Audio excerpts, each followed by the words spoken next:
Thank you for joining us for Author Chat. I'm Barb Kellogg. I'm a photographer and an accidental author of the book If You Only Knew, Revealing What Mental Illness Feels Like. And Sarah and I are interviewing each other, so I'll let her introduce herself too. Hi, I'm Sarah Drake. I'm a collagist and author. My book is Nenu's Promise, A Journey Beyond Hauling Water, that takes place in the West African country of Burkina Faso.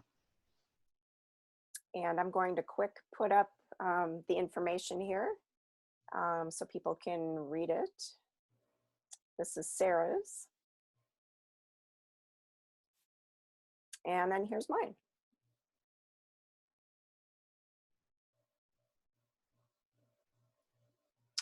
So you might be wondering why, after seeing that, we're doing this together, as our books seem to have nothing in common.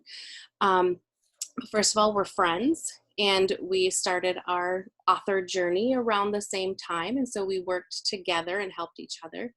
But we really do have a lot of common themes, and one that really sticks out to me is that we were working with real people and that were facing challenges, and it wasn't on us to change those people or their situations, but to collect their stories and their voices and to use our art and our platforms to help those voices be heard. Yeah, and the term, I know that when I was talking to some folks in a support group, they referred to me as an ally Yeah. to the mental health community, which meant a lot because I see myself as an outsider to their community. So that was a nice, when labels are a good thing, that was, Yes.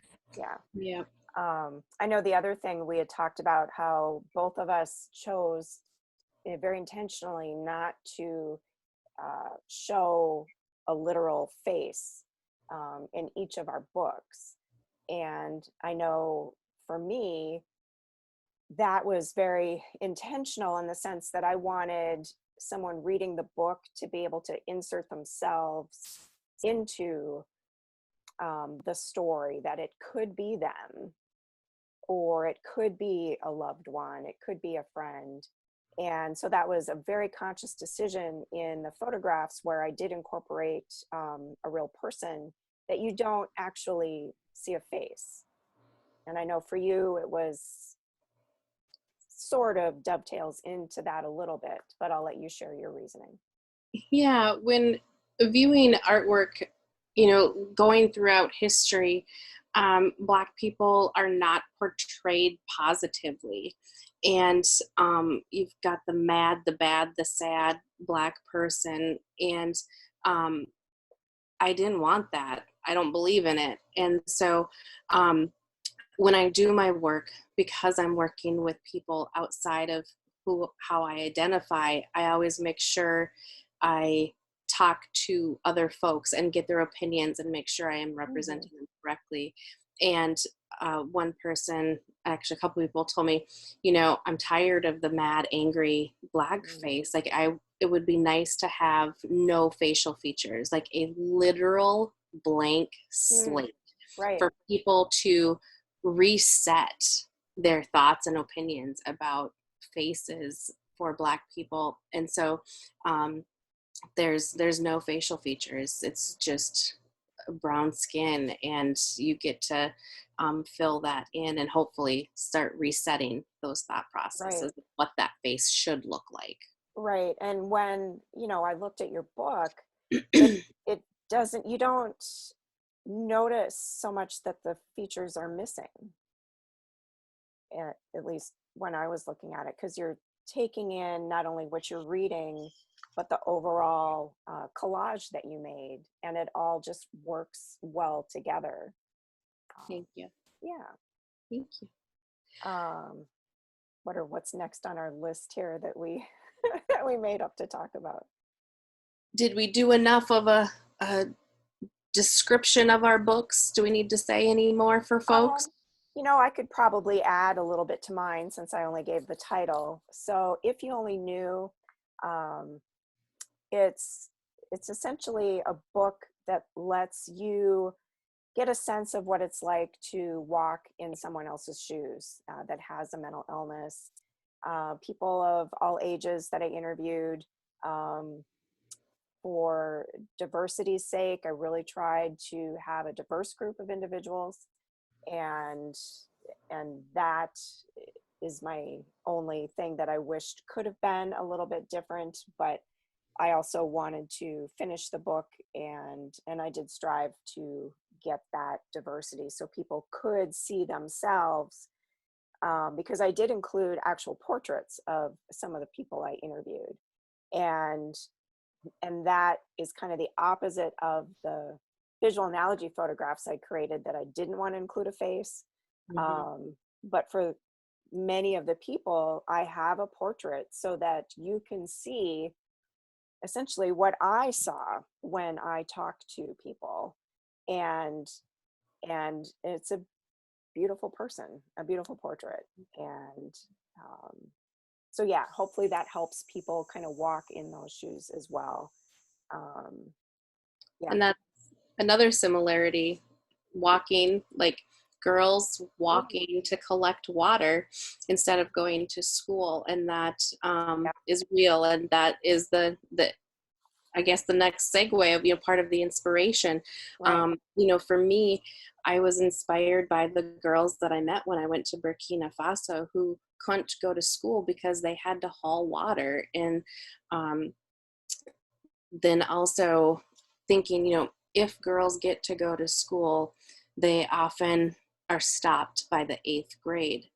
And when I was working on this last year, my grandma turned 100, and reading the newspaper article about her, I was reminded that she was only allowed to go to school until the 8th grade. So even Wow. in this country, in Hmm. the lifetime of somebody that I know, um, she faced that same situation. And so that was part of the inspiration too, of like, okay, there's this connection. Often people are like, oh, that country is over there, those people look like that, all these, think of all these differences. Right. But yet in my grandma's lifetime, she was in the same situation. And so that was, to me, another access point of similarity where people could hopefully um, relate then to the story. And so that was the inspiration for me. Right. I know for me, the inspiration is probably, well, not probably, it is quite different. Prior to a friend of mine dying by suicide, we had actually talked a little bit, and I could just be direct and ask uncomfortable questions, un-PC questions, and just be really direct and ask. And it was those conversations ahead of time, just out of my own curiosity and just wanting to understand. And then the person died, and then a few other things kind of happened in life in my photography world as far as classes I was taking, and things kind of gelled together as far as this idea of, could I help other people understand a little bit better about mental illness? Because generally people don't ask, even if someone knows that you're living with depression, people just kind of, okay, and they don't ask you about it. And I know one of the things I learned is it's okay to ask. If someone doesn't want to talk about it, then that's fine, and you respect that. But a genuine, um, kind curiosity is much different than being nosy. It's two different. You're just trying to understand a fellow human being.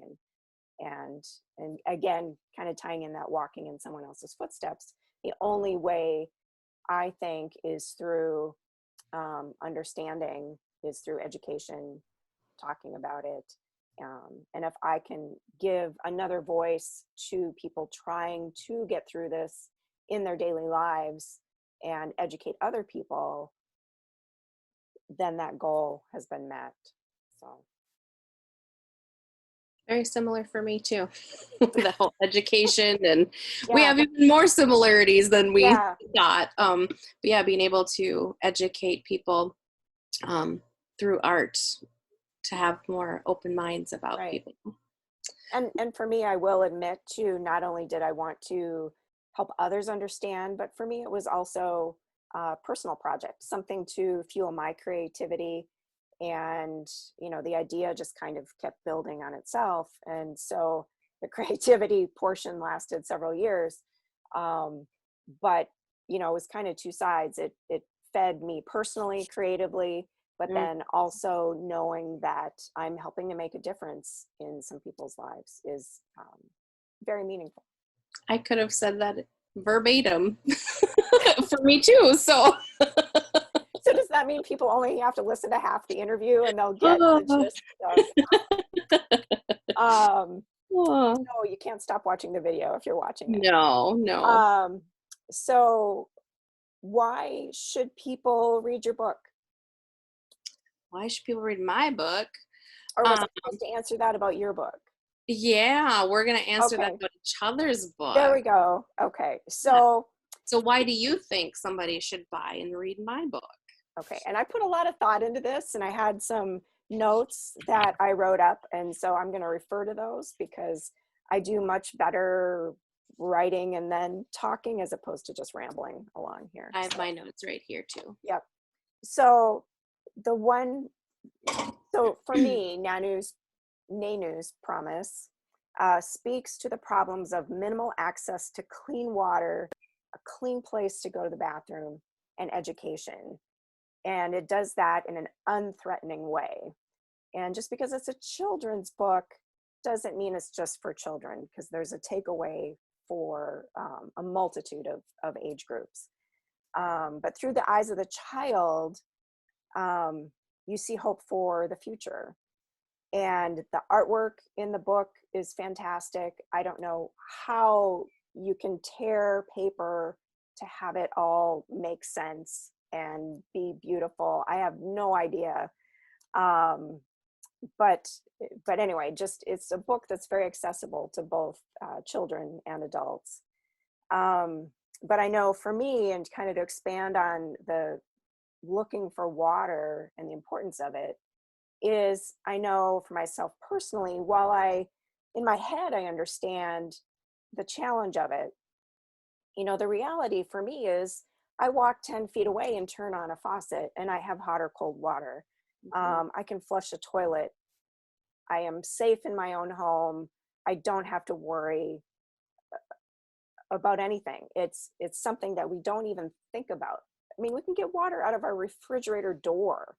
We can get ice cubes out of our refrigerator door. So for us, I know it's a very, we just don't think about it. It's natural. We don't worry about where the water comes from or whether we have to be worried just to go to the bathroom. And it the fact that young girls walk miles. Now, how many miles do they actually, I mean, I know it's different for different villages, but Yeah. how many miles do they walk each way?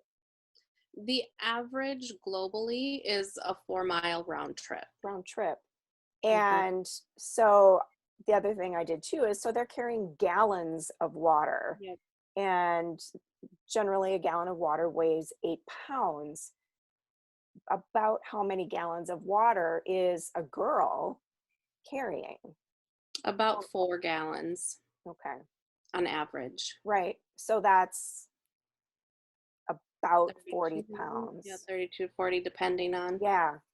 And so just thinking about that a little bit, 4 miles, granted, 2 of them are without water, but they're still having to carry the containers. It's hot. And it's hot, Hot.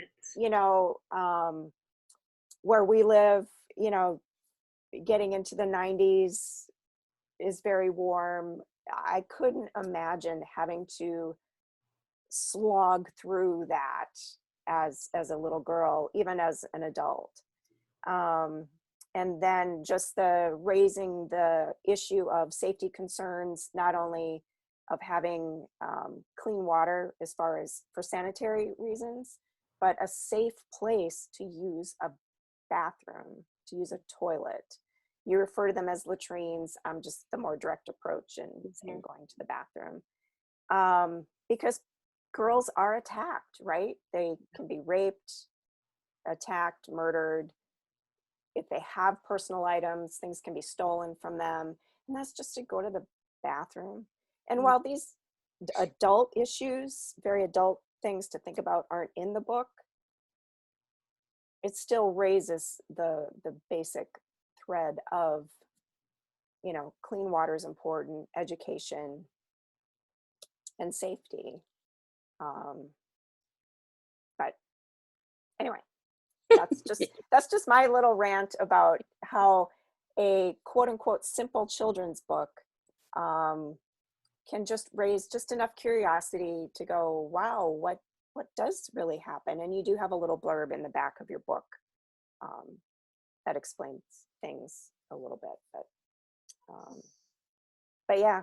So I do want to give her a plug though for her book, that through the purchase of her book, it does go to her nonprofit and the NGO, and that helps provide access to clean water and education.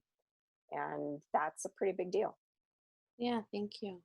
Yeah, it was a way that I could give back, because they inspired me so much when I've been there. And so it's also an important thing to me when I'm working with groups that I'm not a part of. For me, I can't profit off of other people without giving back. And right. so that's important to me. So thank you for those kind words. Yeah, well, I meant them. I know you did. And, you know, reading what mental illness feels like to me, or if you only knew, this is valuable to multiple people. You know, if somebody has mental illness and they read this, they get perspective, and they feel like they're not so alone. And it's helpful to those who know and care about people with mental illness, and they want to know more and to be able to understand. And so whichever one of those describes you, there's access points for people. And I know when I had done an Amazon review for you, I talked about it being hopeful and heartbreaking and painful and beautiful. And because I think those are words that really describe what happens in the book. And you help us see people and understand people with mental illness, and having it from their perspective, not just some textbook where people define these terms about mental illness. Even though you leave off faces, like you're showing us people, and we get to know them, and it's done in a way that helps us see it as beautiful and hopeful. It's not the typical, while there is the sadness and there's things that happen to people, the way you present it makes it beautiful and hopeful. And we're always hearing the stereotypes and the stigmas and the pain of mental illness. But when I read this and saw it, it was from the point of view of the person experiencing it and being able to enter their experience. And even though I don't know the people that I read about, I felt like I was with them. Like I was able to understand it very different than, again, that textbook definition of things that happen.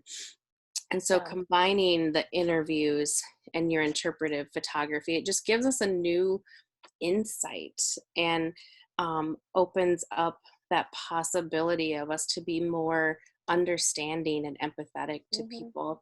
And sometimes it's raw, but it's necessary to break stigmas. And I think about the strength and the courage that all of these people had to, you know, share. And because they were real and they were honest, and we don't always get that in society. I mean, as a whole, not even just on mental illness. And so I'm getting goosebumps right now talking, by the way. So see, that's how impactful this book is. It's just, it was so authentic to you know, your inspiration, your friend that you lost, like your intention and your experiences, um, engaging with folks, it helps us. And you know, it shows that you cared. It helps us see that we can care. And yeah, it just, it's very meaningful and Yeah. impactful. And um, you know, I think it will save lives, or that it has already saved lives, and that's very important. Yeah. And that's the impact that, obviously I won't know. I do have some feedback from some of the people I interviewed, that it was very validating for them to be a part of the book, that somebody cared that was outside of the mental health world. It wasn't a therapist, it wasn't a family member. I was a total stranger to the majority of the people in the book, and they trusted me to tell just a small slice of their story. And yeah, no, it was and has been a fabulous experience. So, but I know I checked the time here because we're trying to keep this not Yeah, too incredibly long. Um, I think we could switch to the art portion. Each of us yeah. wanted to share a piece of artwork. We had the other person pick the piece that they wanted to hear more about. And so I will share my screen because I have, let's see, did you want to go first with your To artwork? talk. So I'll let you share. Yeah, Okay, yeah.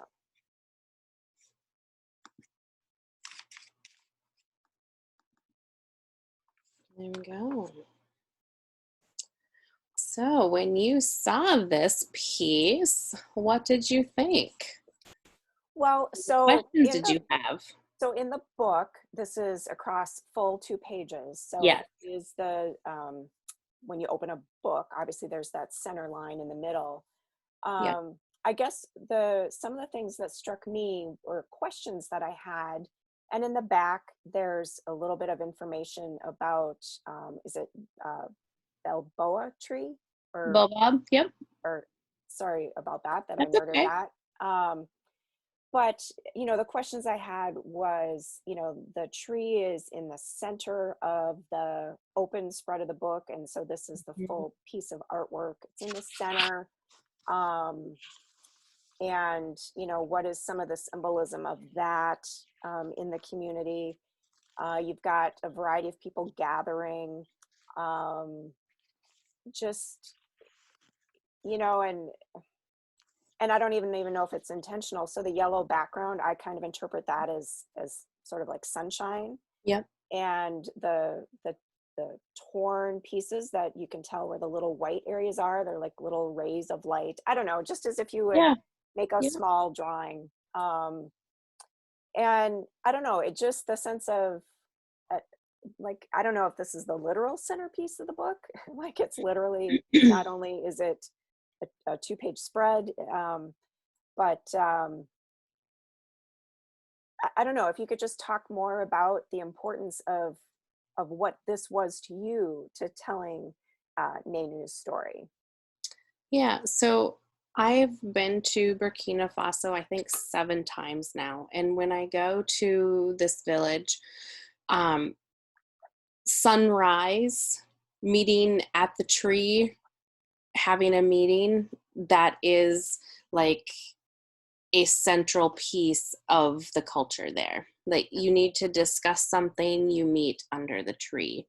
And so um, for design, it was placed center so that you'd have something on both sides of the page that Right. connected it. But it really, um, it was cool how you picked up on that it is a central piece, and its nickname is the tree of life. And so, like, you can use every part of that tree for something, for vitamins, for food, for medicine and healing. And like, it's just a vital thing in the community. And so it really is. And they're larger than life. I mean, they Mm. are huge. um and so I think that's really cool how you picked up on that. Yeah. Yeah. And then were there any decisions for color choices of clothing or patterns that you were looking for? So, yeah, so here is Nenu. And so she's wearing this throughout.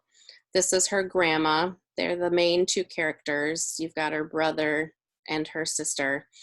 But then otherwise, it was just knowing that there's bright colors and patterns, and sometimes things are mismatched, sometimes things match.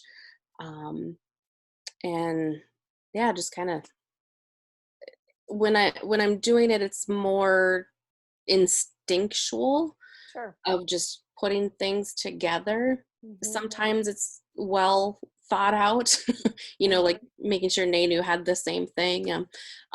But a lot of time it's just instinctually grabbing paper and feeling that things go together. Right.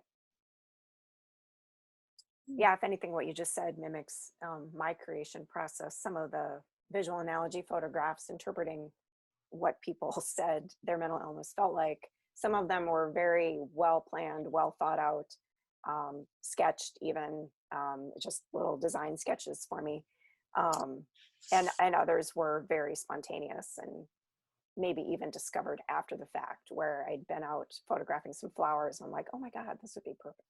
But Thank you. We want to throw up your piece of work. yeah, let me get all the buttons going here. Screen share.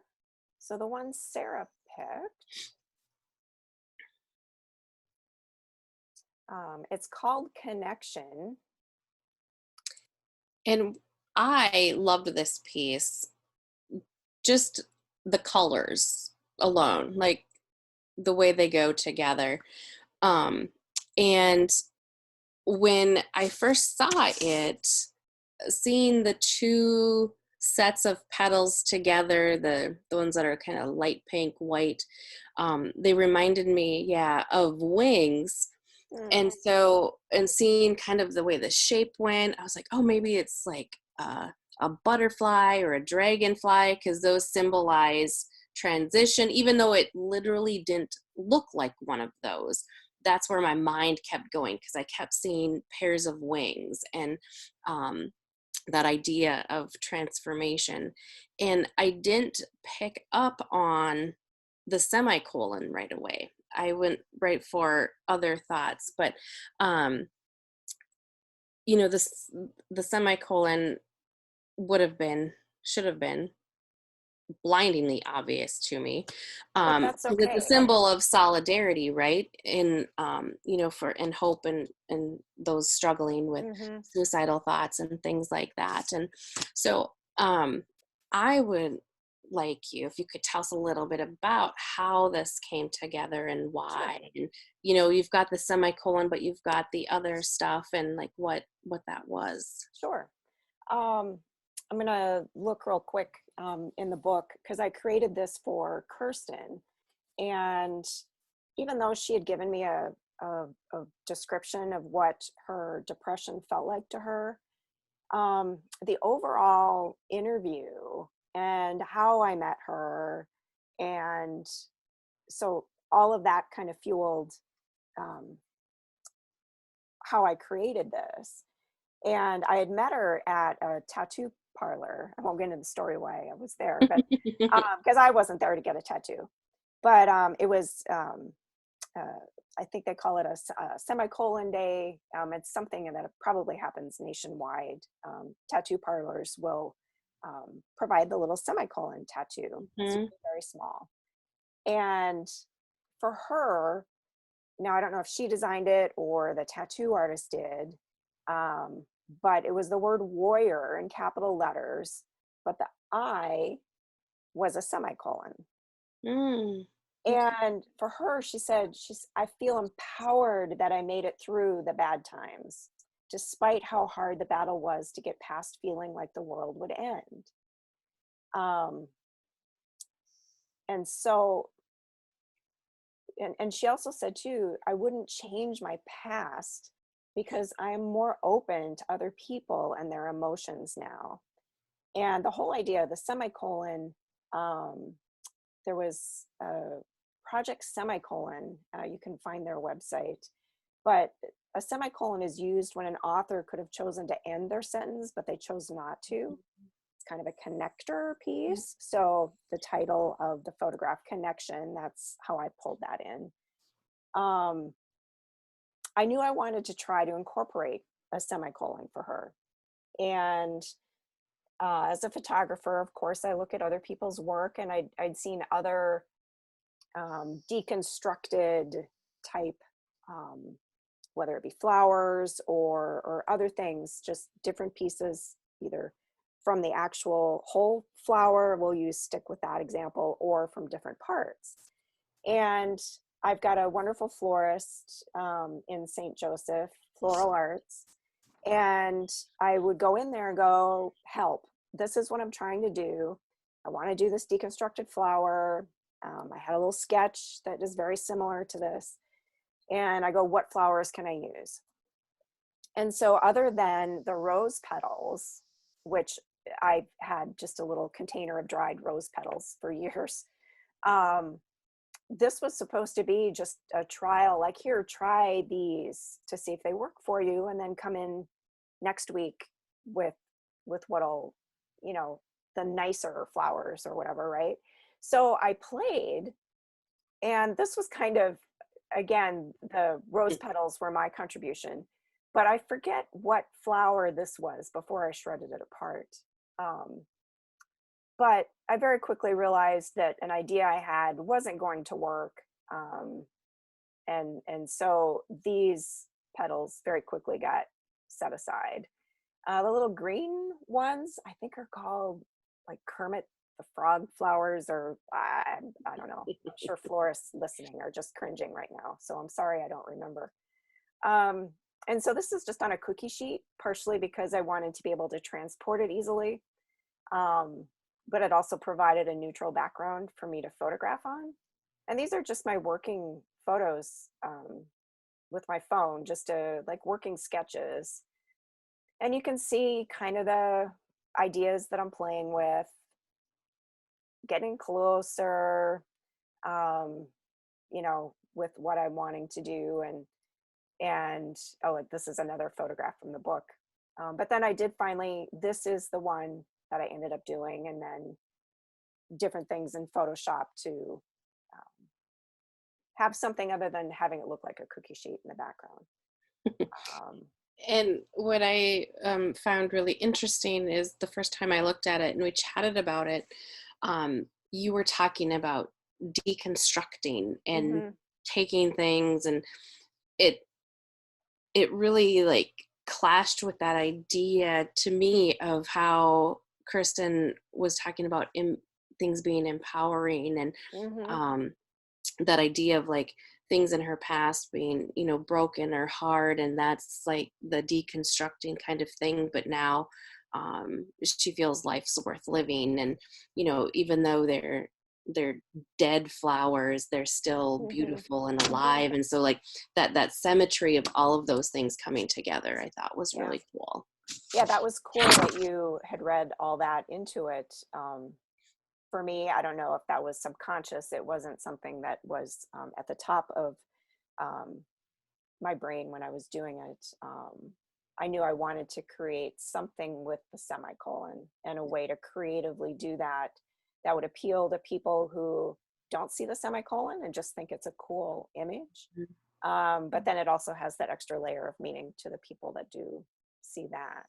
So I'm glad that people see more in it than what I originally intended. So, Well, I know we've kind of hit our time. Do you want to yeah, throw up our sure. slides for folks so that you all can follow us, purchase our books, and know where to buy them, and stay in touch with the work that we're doing?